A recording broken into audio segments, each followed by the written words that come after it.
Alhamdulillah, wassalatu wassalamu ala rasulillah, wa la nabiyya ba'da, wa ala alihi wa ashabihi ajma'in, amma ba'd. Assalamu alaikum wa rahmatullahi wa barakatuh. Hurmetli de, qadırlı Müslüman bavurlar, ağayın tuğustar, talabalarımız, münadettegidey, her jeksenbidegi sahabalardın ömürü, sahabaların tarihi jönünde peşin namazından keyingi vade etken suhbatımızda, dersimizde bastauga ruhsat etingizler. Allah Taala осы sahabalardın ömürün, sahabalardın жүріп өткен жолын біздерге де нәсіп етсін. Солар атқарған, солар істеп өткен амалдардың кішкене бір бөлігі болса да Алла Тағала бізге нәсіп етіп қалса, Пайғамбарымыз саллаллаху алейхи ва салламға деген біздің махаббатымыз, Пайғамбарымыздың сахабаларына деген махаббатымыз жүректерімізде күшейіп қалса деген мақсатпен жасалынып жатқан, бір Алланың ризашылығы үшін жасалынып жатқан іс-шара болғаннан кейін Алла Тағала бізге қуат береді деп үміт етеміз иншалла. Бүгінгі үшінші сахабамыз бисмиллахир-рахманир-рахим Ат-Туфайл ибн Амрин ад-Дауси. Туфайл ибн Амр деген сахаба. Аллахумма дж'ал лаху аятан ту'инуху ала ма янви минал хайри min duai Resulillahi sallallahu aleyhi ve sellem lahu. Peygamberimiz sallallahu aleyhi ve sellem Tufayl ibn Amr'ge былай деп дуа еткен екен. Ya Allah, ол үшін бір аятте бір белгі, mucize деп айтылады. Бір белгі берген ол үшін жақсылықтан ниет қылған нәрсесінің барлығына деп. Яғни ол сахаба не бір жақсы нәрселерді ниет қылған болса, сол үшін оған бір жәрдем ретінде, оған бір жәрдем беретін бір белгі берген деп Пайғамбарымыз саллаллаху алейхи ва саллям дуға жасаған екен ол сахабаға. Ат-Туфайл ибн Амр ад-Дауси сайyidu qabilati Dausin fil jahiliyyati wa sharifun min ashrafil arabil marmuqin wa wahidun min ashabil muru'atil ma'dudin la tanzilu lahu qidrun an nar wa la yusadu lahu babun amama tariqin. Tufayl ibn Amr ad-Dausi деген сахаба jahiliyat vaqtында, яғни арабтардағы ислам діні келгенге дейінгі дәуірді jahiliyat дәуірі дейміз. Сол надандық дәуірінде арабтардың ішіндегі Даус деген қабиланың бір саййиді болған еді. Сол қабиланың бетке ұстар бір ұлық адамы болған еді. Және абыройлы арабтардың ең шарапатты мықтыларынан болған еді. Және санаулы ғана адамгершілік иелерінің бірі болған еді дейді. Jahiliyat дәуірінің өзінде де адамгершілігімен танылған ең санаулы абыройлы адамдардың бірі еді. Оның қазаны оттан түспейтін еді. Түнгі қонақ үшін де оның есігі әрқашанда ашық еді дейді. Сондай адамгершілігімен танылған jahiliyat дәуірінің өзінде абыройлы, санаулы арабтардың бірі еді. Даус деген қабиланың жетекші бір саййиді еді о кісі. Yut'imul ja'i'a wa yu'amminul khaifa wa yujirul mustajira. Tufayl ibn Amr аш адамдарды, аш жалаңаштарды тойдыратын еді.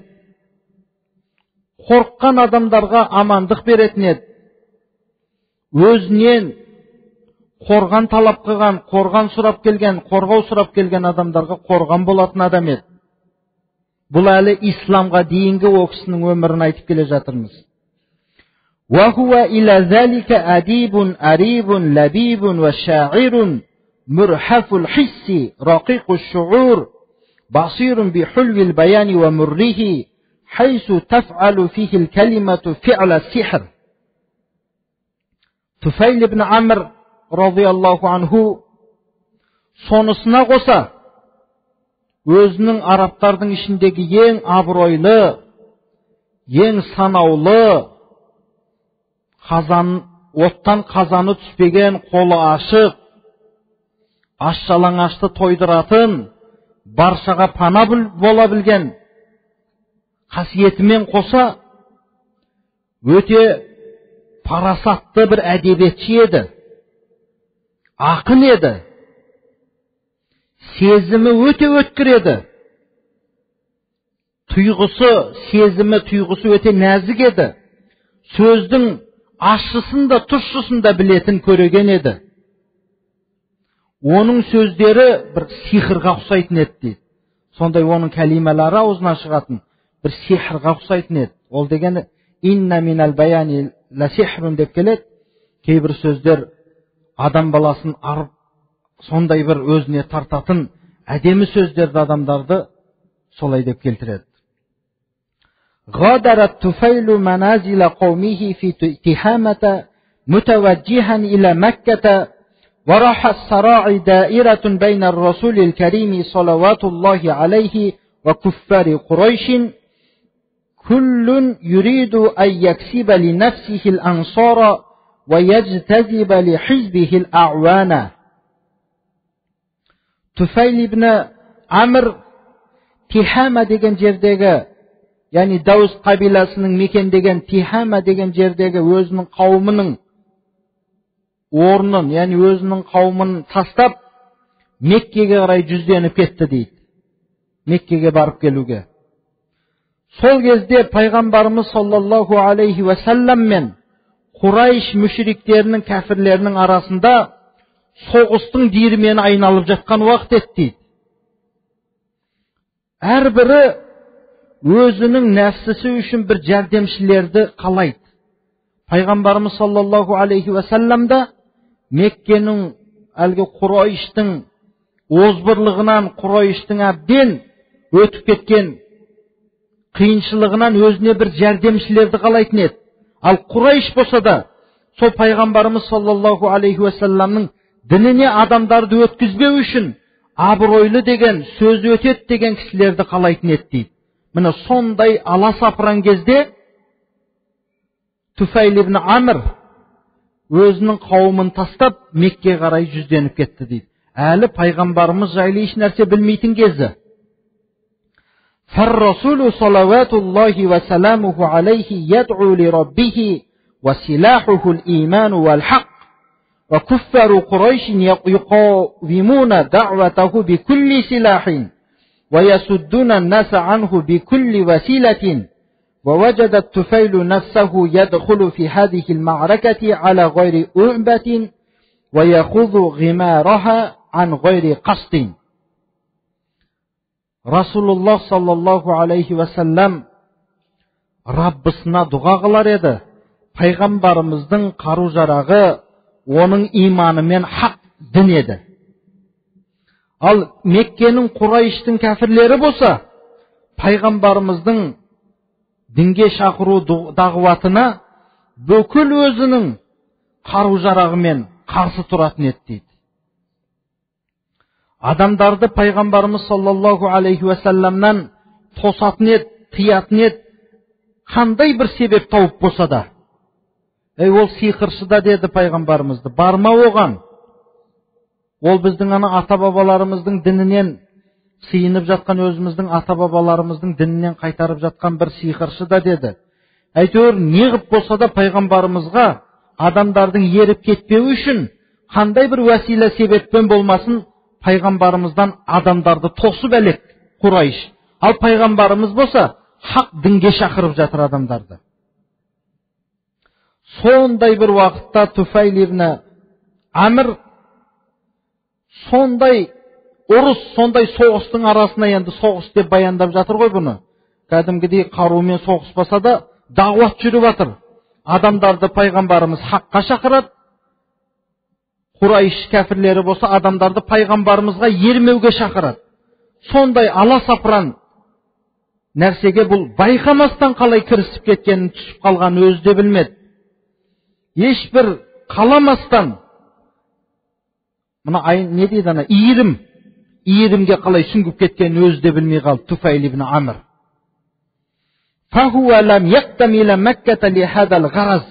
Өйткені бұл Туфайл ибн Амр Меккеге бұл мақсат үшін келмеген еді. Ол Құрайышқа, енеме болсам пайғамбарымыз саллаллаху алейхи вассаламға болсайын, солардың біреуіне жәрдемші болайын деп келмеген еді. وَلَا خَطَرَ لَهُ أَمْرُ مُحَمَّدٍ وَقُرَيْشٍ قَبْلَ ذَلِكَ عَلَى بَالٍ. Туфайл ибн Амрдың ойына да кіріп шықпаған еді. Пайғамбарымыз саллаллаху алейхи вассаламның ісі және Құрайш кәфірлерінің ісі оның ойына да кіріп шықпаған еді. Ол жай Меккеге келген адам еді.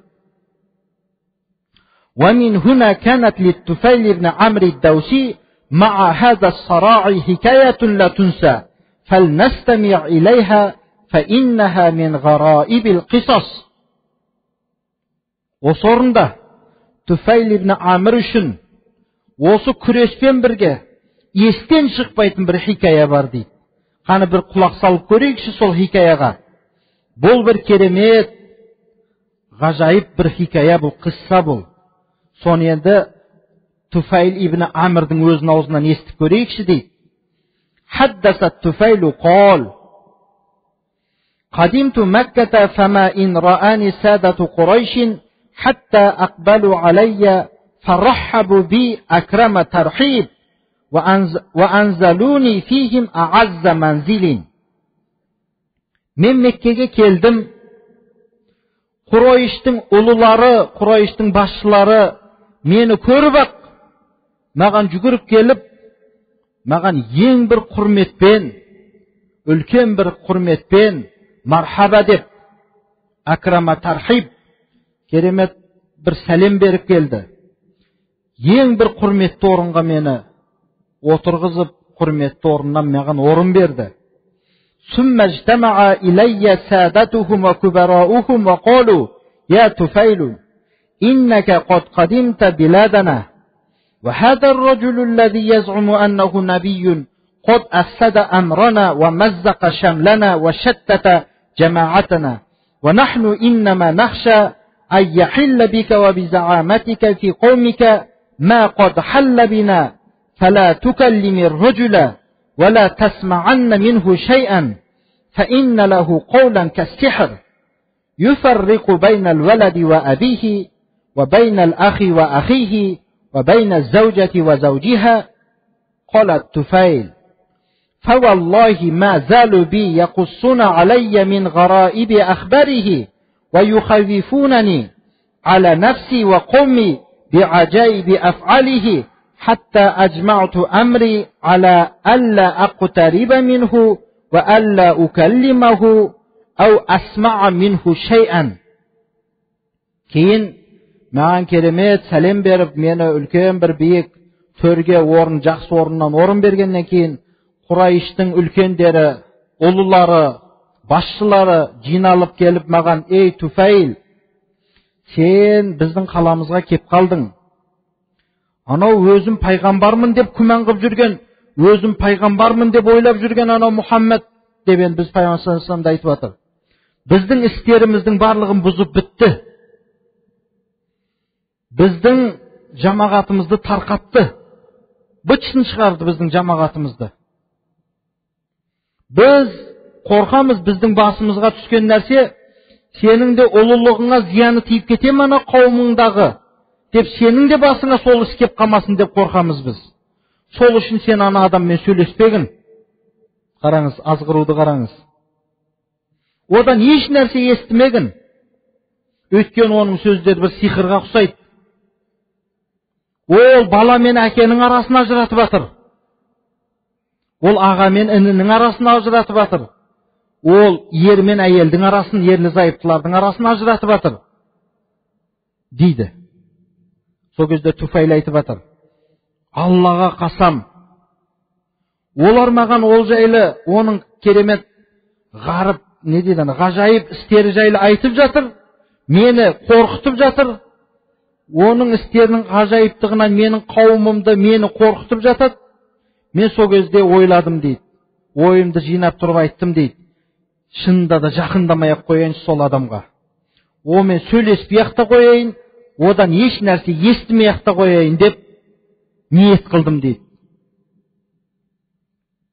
وَلَمَّا غَدَوْتُ إِلَى الْمَسْجِدِ للطواف بالكعبة والتبرك بأصنامها التي كنا إليها نحج وإياها نعظم حشوت في أذني قطنا خوفا من أن يلامس سمعي شيء من قول محمد. Қараңыз, мен солай ойымды жинақтап, онымен сөйлеспеймін де, одан бір нәрсе естімеймін деген оймен Каабаға тауаф үшін мешітке бардым дейді. Тәбәррук үшін, өйткені о жерде біздің қаж жасайтын санамдарымыз, бұттарымыз тұратын еді дейді. Енді жахилият дәуірі ғой. Мен дейді қорыққанымнан екі құлағыма мақта тығып алдым дейді. Анау Мұхаммедтің сөзінің бір сөзі менің құлағыма жетіп қалмасын деп. Қараңыз, надандықты қараңыз. Құлағыма мақта тығып алдым дейді. Өйткені анау Құрайыштың кәфірлері әбден қорқытты ғой. Оның сөзі сиқырға ұқсайды, тыңдама оны. Ол адамдардың арасын ажыратып жатыр деп. Содан қорыққанымнан құлағыма мақта тығып алып, мешітке тауафқа бардым дейді Каабаға.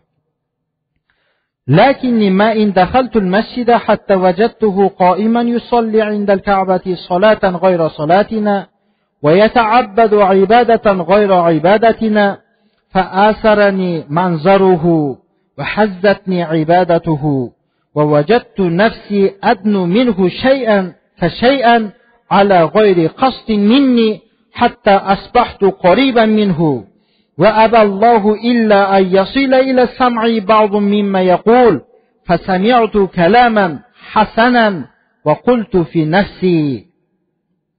Бірақ мен мешітке кірдім, кіріп-ақ оның пайғамбар саллаллаху алейхи вассаламның намаз оқып тұрған жерде таптым дейді. Ол Каабаның қасында намаз оқитын еді, біздің бірақ намазымызға ұқсамайды дейді. Енді олар бұтқа сиынып жатқан адамдар еді ғой о кезде.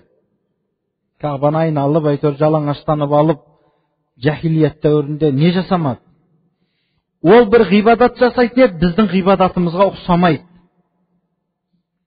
Мені осы көрініс баурап алды. Осы көрініс мені тұтқындап қойды дейді. Оның жасап жатқан ғибадаты мені дірілдетті дейді. Өз нәпсімде мен еш уақытта сезбеген бір керемет нәрсені сездім. Жайлап қалай оның қасына жақындап барып қалғанымды білмедім дейді. Алла тағала нәсіп етіп, мен құлағыма мақта тығып алсам да, оның кейбір сөздері менің құлағыма жетті дейді. Өйткені Алла тағала мені сондай керемет сөздерден махрум қылмады. Алла қалады, менің құлағыма оның бір керемет әдемі сөздері жетіп қалды. Сол кезде барып мен айттым дейді. Сәкәләтке уммука я Туфайл. إنك لرجل لبيب شاعر وما يخفى عليك الحسن من القبيح فما يمنعك أن تسمع من الرجل ما يقول فإن كان الذي يأتي به حسنا قبلته وإن كان قبيحا تركته. Сол кезде дейді, енді бұл арабтарда сондай сөз бар. Сәкәләтті уммука дегені, ой, анаң сені жоғалтып жылап қағыр деген бір сондай бір сөз бар, жаңағыда бір еркелетіп айтады, сондай бір айтатын. Өзін өзі айтып жатыр ғой, ой, анаң сені жоғалтып жылап қағыр, Туфайл. Әлбетте сен бір ақын, парасатты адамсың. Саған жақсы сөз бен жаман сөз ол махфи емес. Жақсы сөзді, жаман сөзді ажырата алатын адамсың ғой сен өзің деп өзін өзі хитап қылып жатыр да. Сені мына адамның сөзіне не тосып жатыр тыңдауға? Мына адамға құлақ салуға сен не тосып жатыр? Сен өзі парасатты адам болсаң, кім болса соның артынан еріп кететін адам емессің ғой. Егер бұл айтып жатқан сөз егер жақсы сөз болатын болса сен қабылдайсың. Ал жаман сөз болса тастайсың ғой. Тыңдай сал деп өз-өзінің нәпсімен сөйлесіп жатыр бұл адам. Қол Туфайл, yani өзі айтып жатыр.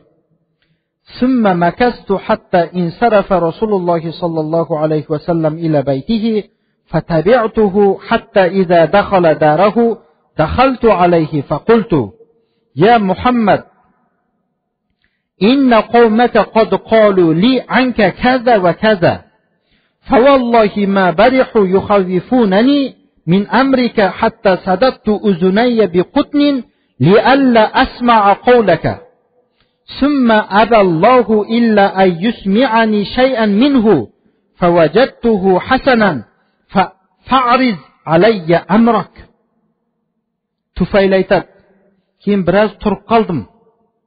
Пайғамбарымыз саллаллаху алейхи ва саллям намазын оқып, ғибадатын жасап болғаннан кейін үйіне қарай бұрылып жүріп кете барды.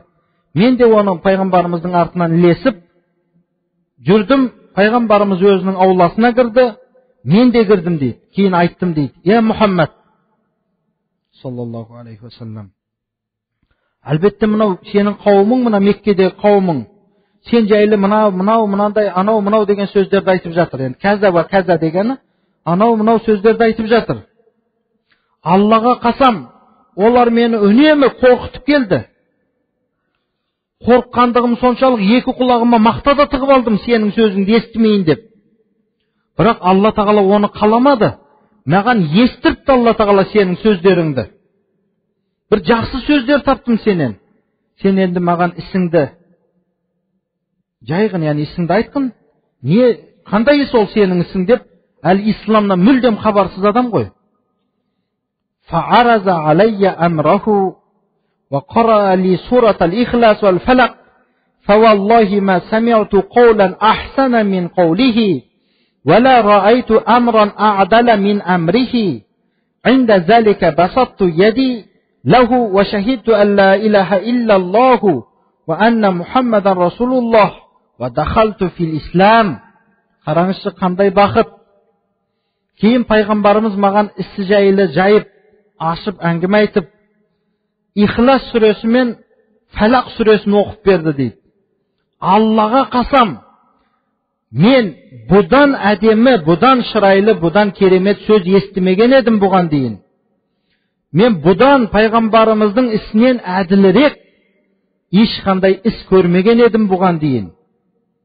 Сол кезде мен қолымды созып, қолымды жайып, пайғамбарымыз саллаллаху алейхи ва салламға кәлима-и шахадатты айтып бердім дейді. Ашхаду ан ла илаха иллаллаху ва ашхаду анна Мұхаммадан абдуху ва расулуху деп, ва дахалту фил ислам, исламға кірдім дейді.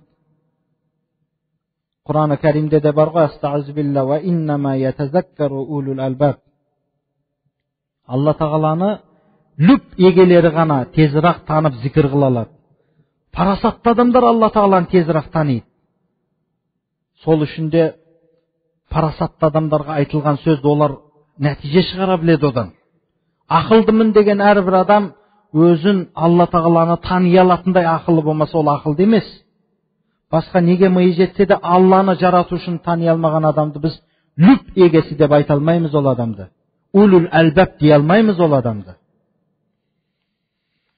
قال الطفيل ثم أقمت في مكة زمنا تعلمت فيه أمور الإسلام وحفظت فيه ما تيسر لي من القرآن ولما عزمت على العودة إلى قومي قلت يا رسول الله إني امرؤ مطاع في عشيرتي وأنا راجع إليهم وداعيهم إلى الإسلام فادعوا الله أن يجعل لي آية تكون لي عونا فيما أدعوهم إليه فقال اللهم اجعل له آية فخرجت إلى قومي حتى إذا كنت في موضع مشرف على منازلهم وقع نور فيما بين عيني مثل المصباح فقلت اللهم اجعله في غير وجهي فإني أخشى أن يظنوا أنها عقوبة وقعت في وجهي لمفارقة دينهم فتحول النور فوقع في رأس صوتي فجعل الناس يتراءون ذلك النور في صوتي كالقنديل المعلق وأنا أحبط إليهم من الثنية فلما نزلت أتاني أبي وكان شيخا كبيرا فقلت Туфайл айтады, кейін мен Меккеде иман келтіріп исламға кіргенімнен кейін Меккеде біраз уақыт тұрып қалдым. Ислам істерінен біраз үйрендім пайғамбарымыздан. Құраннан Алла тағала маған нәсіп еткенінше жаттадым. Мен қайтатын уақытым келген кезде, қауымыма қайтатын уақытым келген кезде пайғамбарымызға барып айттым дейді. Я Расулаллах, мен бір туысқандарымның ішінде, қауымның ішінде итаат қылынатын адаммын. Ол дегені мен бір басшы, сөзіме тоқтайтын, адамдар менің сөзіме тоқтайтын, адаммын. Мен оларды қайтып барғанымнан кейін исламға шақырамын. Я Расулаллах, сіз Аллаға дұға қылыңыз.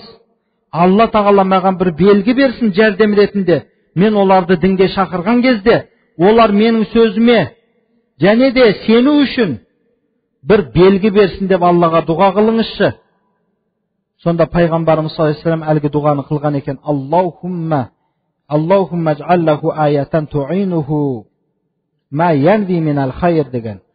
Жақсылықтан ниет қылған әрбір ісіне жәрдем беретіндей бір аят, муъжиза, бір белгі бергін деп дұға қылған еді дейді. Мен пайғамбарымыздың алдынан шығып, қауымға қарай бет алдым, шығып кеттім. Сол қауымның, яғни ауылына жақын жерге барған кезде, Алланың құдіретімен менің екі көзімнің арасында бір нұр пайда болды дейді. Белгі. Тура бір шырақ, жанып тұрған бір шырақ тәрізді нұр пайда болды. Мен сол кезде айттым дейді, өзімше Аллаға дұға қылып: "Е Алла, бұны мен жүзімнен басқа жерге қойшы осы нұрды. Өйткені мен қорқамын, ана қауымым өздерінің дінін тастап кеткендігім үшін бір пайда болған бұның Алла тағала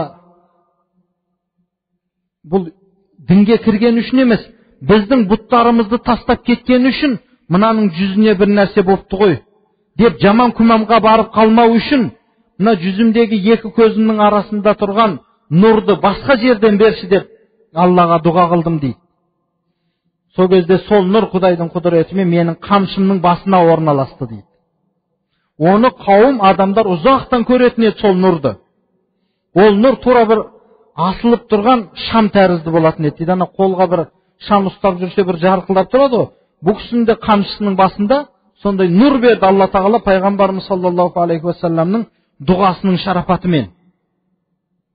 Мен қауымға бір Сәния деген, екі таудың арасындағы бір жылға жер екен, сол Сәния деген жерден қауымыма түсіп барып, менің алдымнан бірінші болып қария әкем шықты дейді. Мен әкеме қарап тұрып айттым дейді: "Илайка анни я абати, фаласту минка ва ласта минни." Ей әке, сәлем, сізге сәлем. Мен сізден емеспін, сіз менен емессіз деп айттым дейді бірден. Қола валима я бунайя. Не үшін? Не болып қалды ей балам? Құлту, мен айттым дейді: "Лақад асламту ва табаату дина Мухаммадин саллаллаху алейхи ва саллам." Әке, мен исламға кірдім. Мұхаммад алейхиссаламның дініне мен ілестім. Деп едім, әкем айтты дейді: "Ей бунайя, дини динук." Ей балам, сенің дінің менің дінім деп айтты дейді. Қараңыз, қалай әкесіне де Алла тағала хидаят берді. Өте парасатты адамдар екен да. Фақулту изхаб вағтасил ва тахкил сиябака сүмма таала хатта уаллимака ма уллимту. Олай болса, барыңызда жуынып, киімдеріңізді пәктеп келіңіз. Өзіме үйретілген нәрселерден сізге де үйретейін ислам істерінен дедім дейді.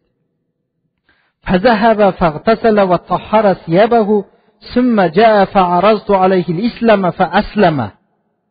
Әкем айтқандай-ақ, мен айтқанымды орындап, жуынып, киімдерін тазаланып келіп, мен оған исламды үйреттім, ол исламға кірді дейді. ثم جاءت زوجتي فقلت إليك عني فلست منك ولست مني. Әйеліме де айттым дейді: "Сен менен емессің, мен сенен емеспін."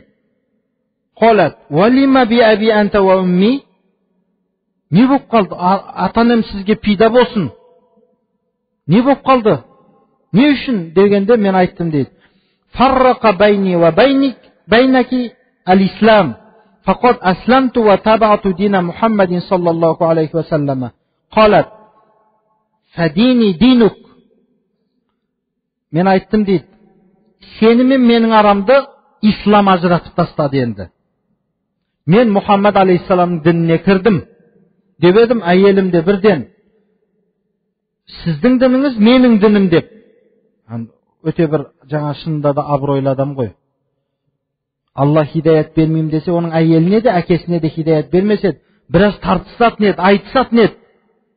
Ақмақсың дер еді, басқа дер еді. Жоқ, бірден хидаят берді. Фақалат, мен айттым дейді, құлту, фазхаби фатахари миммай зишара. Сен барып жақсылап жуынып, тазаланып, анау зишара деген жердің суынан шомылып келгін деп айттым дейді. Әдейі айтып тұр бұны. Зишара деп Даус қабиласының бұттары тұратын жер екен. Тау бар екен, соның басынан бір су ағып түседі екен. Сол кезде сол дауыстықтар сол суға барып шомылуға қорқады екен, өйткені анау басында тұрған бұт маған бір зиян жеткізе ме екен деп. Қолат, фақолат, әлгі әйелім айтты дейді. Би әби әнта ва умми атақша ала субияти шайан мин зи шаро. Атанам сізге пида болсын, отағасы дейді ғой. Балаларыңыздан қорықпайсыз ба, зи шаро, бұт оларға бір зиян жеткізеді деп қорықпайсыз ба? Мен қалай оған суына барып түсем? Фақулту, мен айттым дейді. Таббан лаки вали зи шаро. Сен де құрып кет, зи шаро да құрып кетсін дегені ғой енді ол. Табба дегені құрысын дегені ғой. Құлту лаки, мен айттым дейді оған. Изхаби вағтасили хунака баида анин нас. Ва ана заминун лаки алла яф'ала хазал хажарул аснаму шай'ан. Мен оған айттым дейді, анау адамдар ұзақ тұрған, адамдардан ұзағырақ барып жуына бер. Мен кепілмін, саған еш нәрсе болмайды. Балаларымызға да сағандан қатып тұрған тас ол ештеңе жасамайтынына мен кепілмін, бар қорықпай шомылып келе бер деп айттым дейді. Фазахабат фағтасалат сумма жаат фааразту алайха ислама фааслямат. Әйелім де тура әкем сияқты барып жуынып, тазаланып келді. Мен оған исламды үйреттім. Ол да исламға кірді дейді. Енді сумма дауту даусан.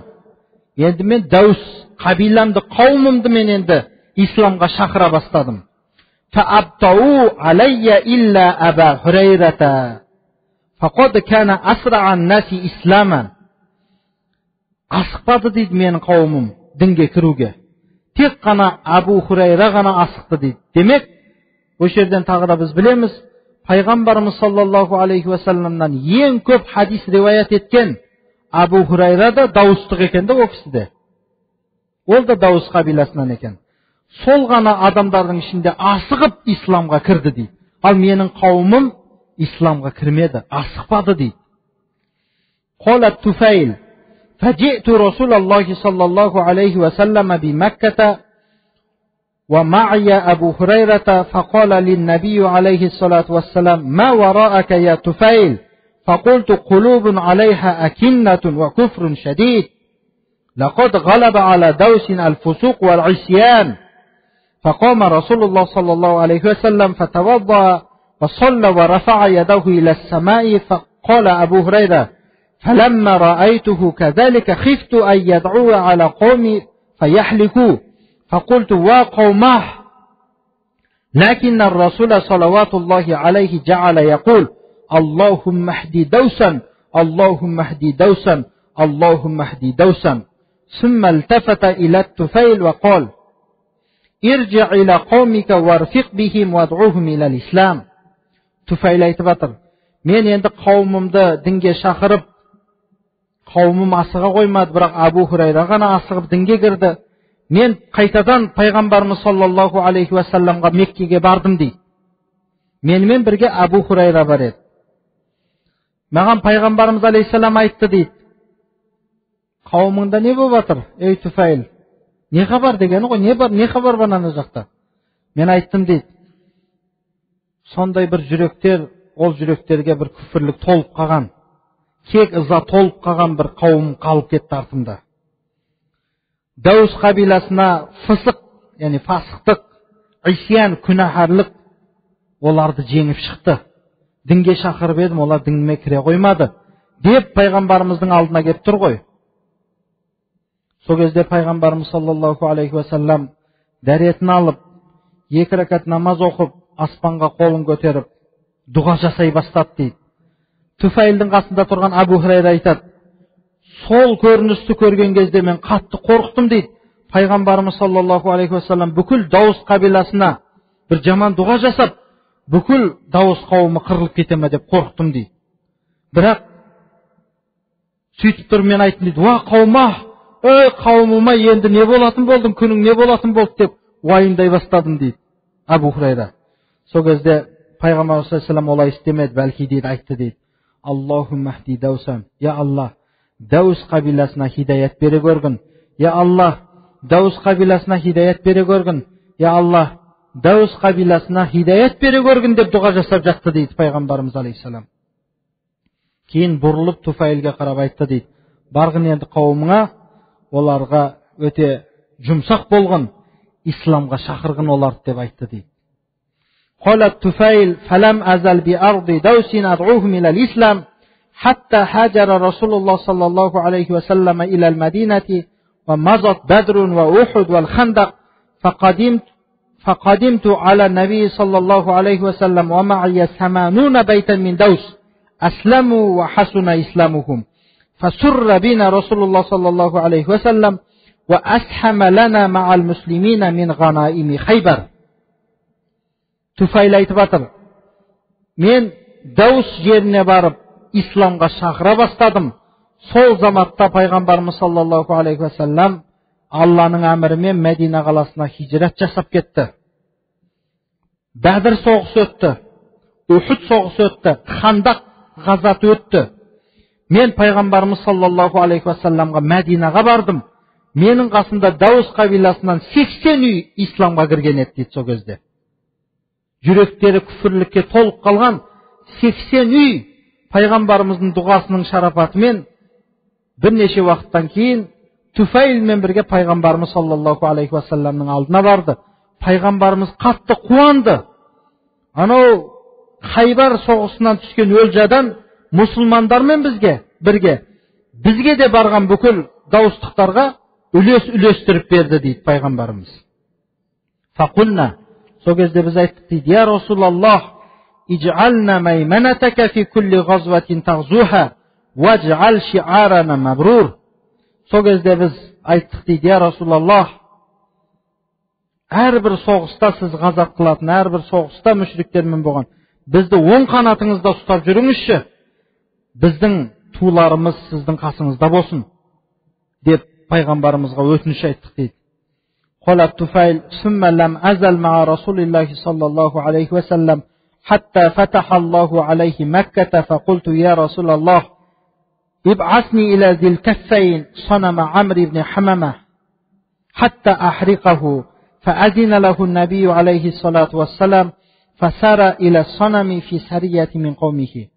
Кейін пайғамбарымыз саллаллаху алейхи ва салламмен үнемі бірге жүрдім. Пайғамбарымыз саллаллаху алейхи ва салламға Алла тағала Меккені фатх қылды. Мен сол кезде пайғамбарымызға айттым дейді, я Расулаллах, мен анау Зилкаффейн деген жерге жіберіңізші, бар бұттарын тасталған шығарып өртеп келейін деп айттым дейді. Өзінің бір қауымының сыйынатын бір бұттар екен да. Пайғамбарымыз маған izin берді, рұқсат берді. Мен Туфайл өзінің қауымымен бірнеше әскермен бірге сол бұттарға қарай кетті.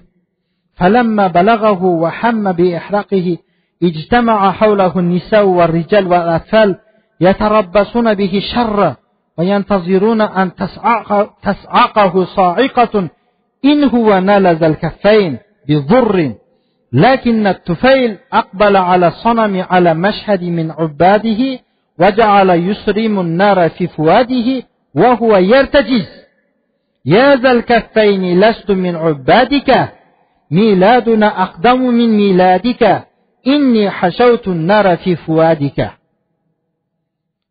Туфайл барып әлгі бұттарға от қоямын деген кезде айналасында адамдар, ерлер, әйелдер, балалар жиналып күтіп тұрды дейді. Ана бұтқа қазір Туфайл от қоятын болса, сол бұт бұған бір жамандық жасайтынын күтіп тұрды дейді. Бірақ олар қайдан білсін? Зәл-Каффайн деген тас ешқандай жамандық жеткізе алмайтынын. Сол кезде Туфайл бұтқа барып тұрып, сол бұтқа сыйынатындардың көзінше дейді. Бұттың құлдарына деп тұрды. Бұттың әлгі көкірек тұсына отты қойып жатып, ол бір өлеңдететін еді дейді. Я Зәл-Каффайн ласту мин убадика. Ей Зәл-Каффайн, мен сенің құлыңнан емеспін. Мен сенің құлыңнан емеспін. Миладуна aqdamu min miladika. сенің туылған жылыңнан менің туылған жылым алдынырақ дейді. Қараңызшы, арабтарда қандай надандық болды. Өздері үлкен, жастары. Бірақ құдайларын өздері қолымен жасап алады екен да. Мына соны өлеңдетіп айтып жатыр. Сенен менің жасым үлкен дегені ғой. Сенің туған күніңнен менің туған күнім бірінші келеді дегені ғой. Инни хашаутун нара фи фуадика. Мен сенің жүрегіңе от салып жатырмын, от құйып жатырмын, от жағып жатырмын деп рахаттанып әндетіп тұрып, әлгі бұтты өртеді. Вама ин илтахаматин нару as-sanama hatta iltahamat ma'aha ma tabaqqa min ash-shirki fi qabilati Daws fa aslama al-qawmu jami'an wa hasuna islamuhum. Әлгі от бұтты жоқ қылды. Жермен жексен етіп, тура сол бұтпен бірге Даус қабиласынан болған ширктің де қалған қалдықтары жоқ болды дейді. Бүкіл қабила дінге кіріп, исламдары олардың бір керемет исламда болды дейді.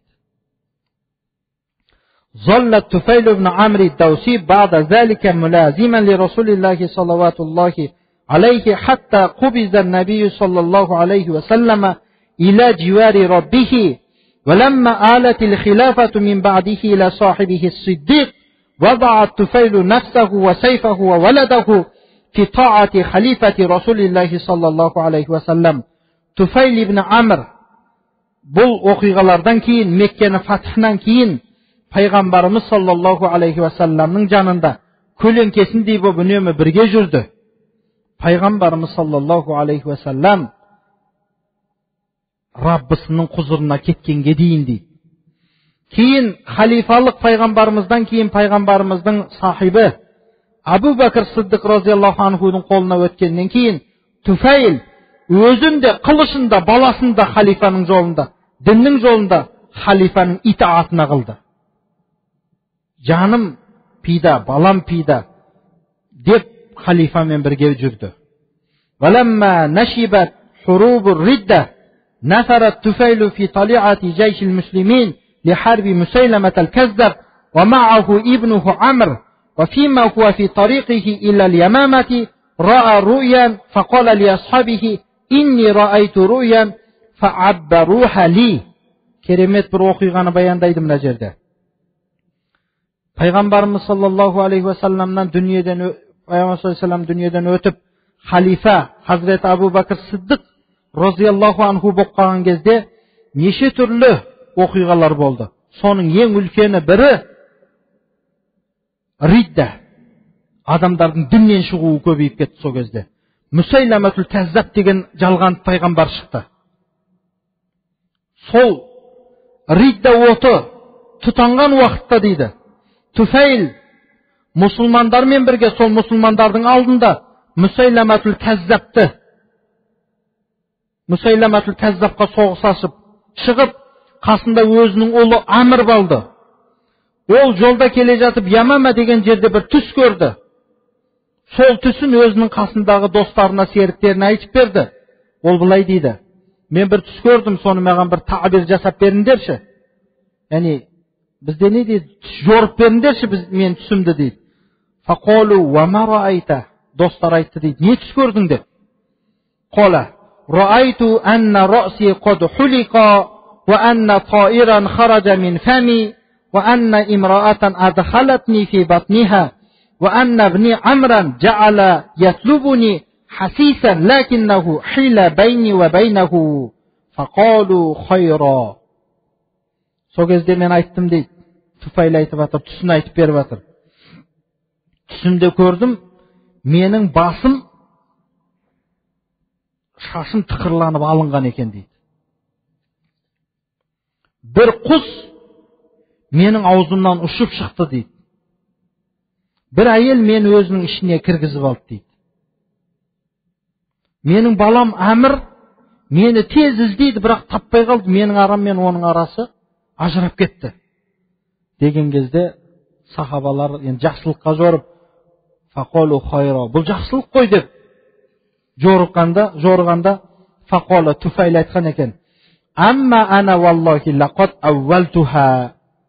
Аллаға қасам, мен өзім де бұл түсті жорыдым. Енді айтып берейін мен сендерге деп достарына айтқан екен. Амма халқу раси фазалика аннаху юқта. Менің басымның, шашымның тықырлап алынуы, бұл менің басымның алынуы деді. Ва амма тайру аллади хаража мин фами фахуа рухи. Менің ана аузымнан шығып кеткен құс, ол менің рухымның шығуы деді. Ва амма ал-мар'ату аллати адхалатни фи батниха фахия ал-арду тухфару ли удфану фи жауфиха ва инни ла аржу ан уқтала шахидан. Ана өзінің ішіне мені кіргізіп алған әйел, ол жер еді. Маған қазылған ол қабір еді. Мен сол жерге жерленемін. Мен әлбетте шахид болып өлуді қалаймын, үміт етемін деп өзінің түсін өзі жорыған екен бұл кісі. Wa amma talabu ibni li fahuwa yani annahu yatlubu ash-shahadata allati sa'ahza biha idza azina Allah lakinnahu yudrikuha fima ba'du. Ал енді менің балам мені іздеп таппай қалуы, ол да тура мен сияқты шахидтікті талап қылып жүр. Мен сол шахидтікпен несібелендім. Иншалла менің балам да сол шахидтікпен несібеленеді, бірақ бүгін емес, кейінірек дейді. Қараңыз, жанын ислам үшін беруді қараңыз. Но қандай бізге өрнек? Ва фи ма'ракати al-yamamati أبلى الصحابي الجليل الطفيل بن عمرو الدوسي أعظم البلاء حتى خر سريعا شهيدا على أرض المعركة. Ямама деген жерде болған, Ридда, әлгі Мусайламатул Каззабпен болған соғыс. Сол жерде ұлы сахаба Туфайл ибн Амр ад-Дауси үлкен бір батырлық, үлкен бір қаһармандық көрсетіп, сол соғыс жерінде шахид болып өлді. وأما ابنه عمرو فما زال يقاتل حتى أسخنته الجراح وقطعت كفه اليمنى. Ал баласы Амр болса, ол да сол жерде бір жан кескілескен соғыста оның жарақат әлсіретті, оның бір қолы қылыш соғып түскен еді дейді. فعاد إلى المدينة مخلفا على أرض اليمامة أباه ويداه. Ұлы Амр, баласы Амр, Мәдинаға Ямаманың жерінде әкесі мен бір қолын қалдырып кетті дейді. وفي خلافة عمر بن الخطاب دخل عليه عمرو بن الطفيل فأوتي للفاروق بطعام والناس جلوس عنده فدعا القوم إلى طعامه فتنحى عمرو عنه فقال له الفاروق ما لك لعلك تأخرت عن الطعام خجلا من يدك فقال أجل يا أمير المؤمنين. Hazreti Abu Bakr raziyallahu anhu'nun xalifалық дәуірінен кейін Hazreti Umar raziyallahu anhu'nun xalifалық дәуірінде Hazreti Umar'dың алдына Amr ibn Tufayl ibn әлгі Туфайлдың ұлы Амр кіріп, мұсылмандардың халифасының алдына тағам алып келінген кезде, оның айналасында бүкіл адамдар отырды. Хазіреті Омар адамдарды келіңдер, мына тамаққа келіңдер, тағамға деп шақырды. Сол кезде Амр ибн Туфайл жайлап өзін шетке қарай, артқа қарай сырылып отырды дейді. Сол кезде оны байқап қалған Хазіреті Омар разияллаху анху, мұсылмандардың халифасы: не болды саған, Амр? Сен анау бір қолың жоқтығынан ыңғайсызданып тағамнан артқа кетіп атсың ба? деп сұрадығанда, фақала ажал я амир ал-муъминин, я солай амир ал-муъминин деп жауап берді Амр. Сонда Хазірет Омар не деді? Қала валлахи ла азуқу хаза таама хатта тахлитаху биядикал мақтуати. Аллаға қасам, мен мына тағамнан дәм татпаймын, сен ана кесілген қолыңмен сол тағамды араластырмасаң деді. Валлахи ма фил қауми ахадун бa'духу фил джаннати илля анта юриду бизалика ядаху. Хазіреті Омар айтып жатыр: Аллаға қасам, қауымда бағзы кейбір қысымы жәннатта болған, сенен басқа адам жоқ деді. Сөйтсек Амр ибн Туфайлдың қолының өз жәннатта екен да. Жәннатта денесінен бір қысымы болған, сенен басқа адам жоқ деп onun қолын назарға алып сөйледі Hazret Omar.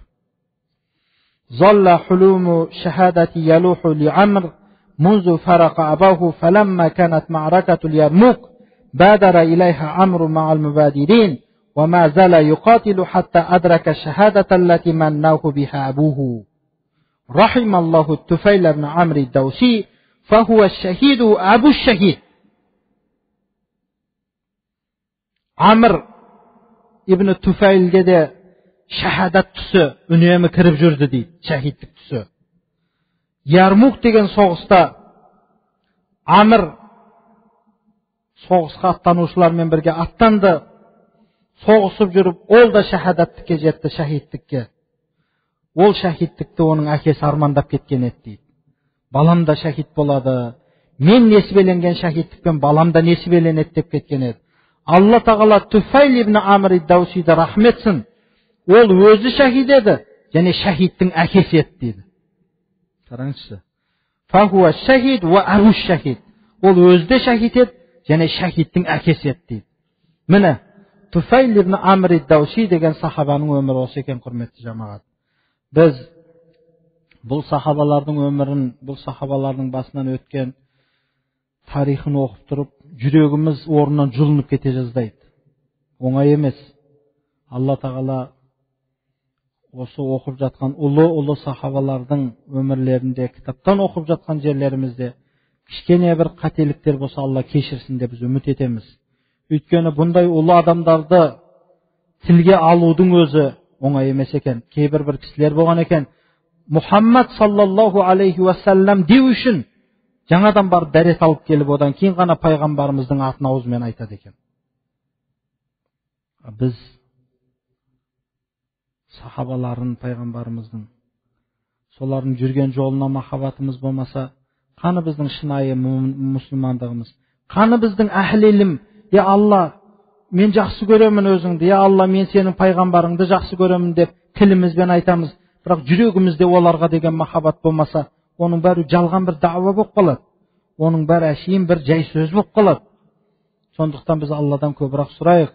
Ана ұлылардың айтқан: "Ухиббус салихин ва ласту минхум лааллаллаха ярзуқуни салаха" деп. Мен ұлыларды өте жақсы көремін, бірақ өзім олардан емеспін. Кәнеден де Алла тағала мені де сол ұлылардың ұлылығымен ризықтандырса деп. Жаңа уағызға сәл кешікпеген адамдар бар, мен солар үшін айта кетейін. Инда зикри салихин таназзалур рахма деген пайғамбарымыз саллаллаху алейхи вассаламның бір сахих хадисі бар.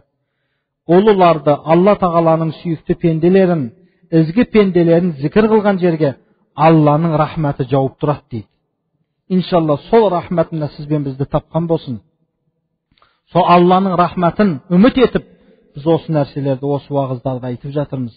Иншалла осы кітап ақырына барғанға дейін Алла тағала біздің жүректеріміздегі имандарымызды шапшып тұрған бір керемет, ұлы, керемет, күшті иманға айналдырсын деп Алла тағаладан біз тілейміз. Міне бүгін 3-ші сахаба Туфайл ибн Амр ид-Даусиді оқып бітірдік. Алла тағала қабыл етсін. Ва ахиру дa'вана анил хамдулиллахи раббил аламин. Rabbana faghfir lana zunubana wa kaffir anna sayyiatina wa tawaffana ma'al abrar. Ya Rabbim Allah, Tufayl ibn Amr, оның баласы Amr ibn Tufayl деді. Мына жерде біз зикір қылдық. Расулуллах саллаллаху алейхи ва саллам дуға жасаған екен. Әрбір жақсы істерінде оған бір жәрдем болатын белгі бергін деп. Я Rabbim Allah, осы сахабаларға, Пайғамбар саллаллаху алейхи ва салламның сахабаларына деген біздің махаббатымызды, біздің ықыласымызды Алла өзің арттыра көр. Біздерге Алла тағалам өзің илмі нафия бере көр. Алла тағалам біздің жүректеріміздегі имандарымызды күшейте көр. Біздің мына медреседе оқып жатқан талабаларымыз, мына ықыласпен уағыз, сұхбат естіп жатқан жамағатымызды Алла тағалам өзің пайдалы білімдермен Алла тағалам өзің сусындата көр. Саллаллаху тағала аля хайры халқихи Мұхаммад ва аля алихи ва асхабихи ажмаин. Аллаху